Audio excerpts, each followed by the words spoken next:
as Eric's thoughts remained fixed on the king's banquet. Lady Mena and those with her noticed the dark smoke rising into the sky. Eric turned to his mother. "What is that?" Lady Mena's eyes remained fixed on the smoke. "It must be coming from the old stone hall. I learned of it only at the last moment. The king you doubted. He's avenging your father and safeguarding the realm's future." She looked at him firmly. "Now we must cross the forest before nightfall."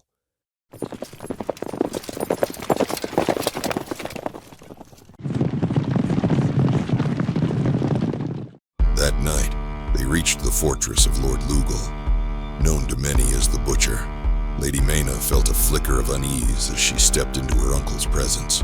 Lugal took a slow sip from his cup, then muttered with a faint smirk, "Welcome, niece." Harmont and Nicholas made camp in the tall wood forests near the northern border. It was Harmont's final patrol, and he told Nicholas as much. Nicholas nodded, accepting his friend's decision.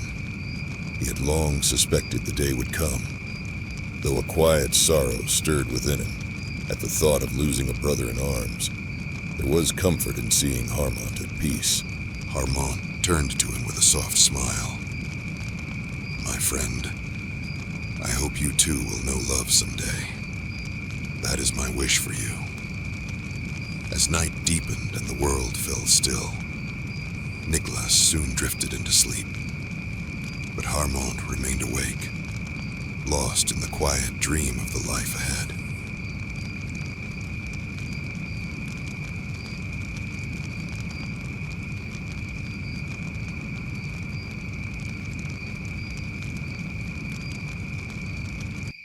Not long after, the sound of distant hoofbeats reached the camp. By the roadside, hidden behind the brush, a lone figure gave a signal. An owl's call, carried softly through the night, meant for his companions, waiting 200 meters back. The bandits, caravan thieves by trade, began to chuckle quietly from their hiding place, eagerly awaiting the convoy they planned to rob. The bandits, caravan thieves by trade, began to chuckle quietly from their hiding place, eagerly awaiting the convoy they planned to rob. But up ahead, the lookout caught sight of the approaching riders, and they looked like soldiers. At once, he gave the signal for danger.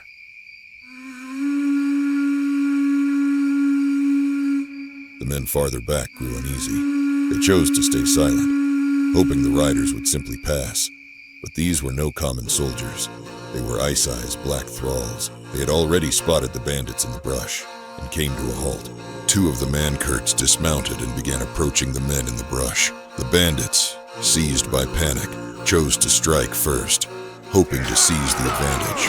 With a shout, they charged. Awakened by the clash of steel and distant cries,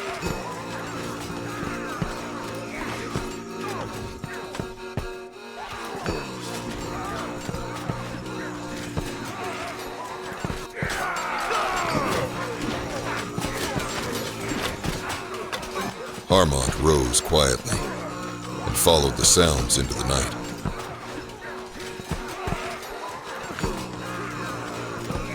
What he saw stopped him cold. The bandits numbered nearly 10, yet standing against them were only 2 armored men, cutting them down one by one. Spooked by the chaos, one of the Mancurt's horses broke away and wandered toward him. As it drew near, Harmont spotted a box tied to the saddle, marked with the emblem of a bear, the symbol of the North. He stepped forward slowly, unfastened the box, and opened it. Stunned by what he saw, Harmont stood frozen, uncertain what to do.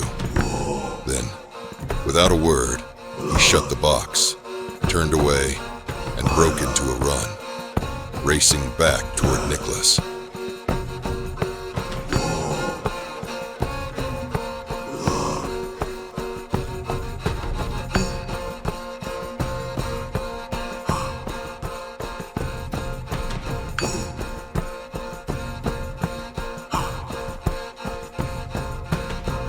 Harmont shook his friend awake with urgency. "Get up, now, hurry, we need to leave this place." Still groggy and confused, Nicholas blinked. "What's going on? Why the rush?" "There's no time to explain," Armand said. "I'll tell you everything on the way." As they rose to their feet, Armand caught the dark shadow looming behind Nicholas. There was no longer any path to flee.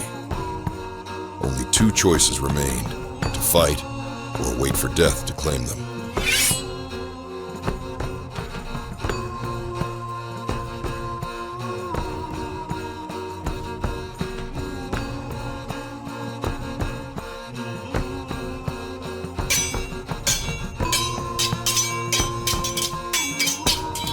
King Shadow trained men well in the art of the blade. Armand and Nicholas fought back with all their strength.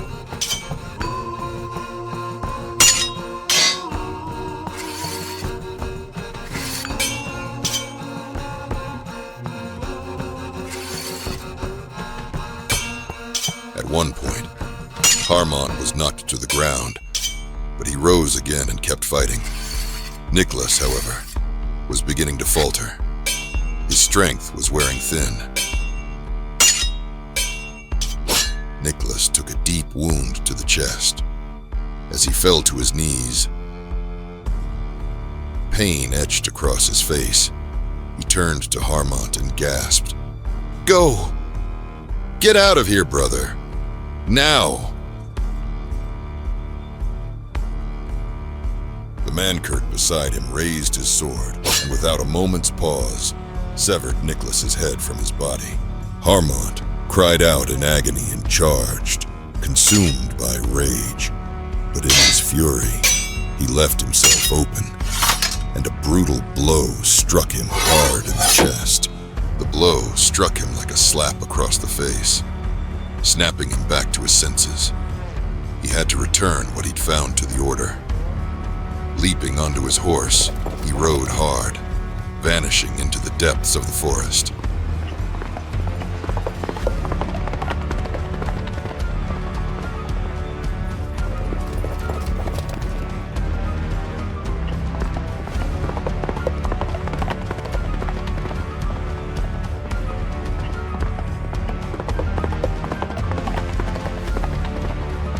To lose the black man-curts chasing him, Armand veered toward the denser woods, but a low branch struck his head, and he tumbled down the slope, crashing into the cold waters of the lake below.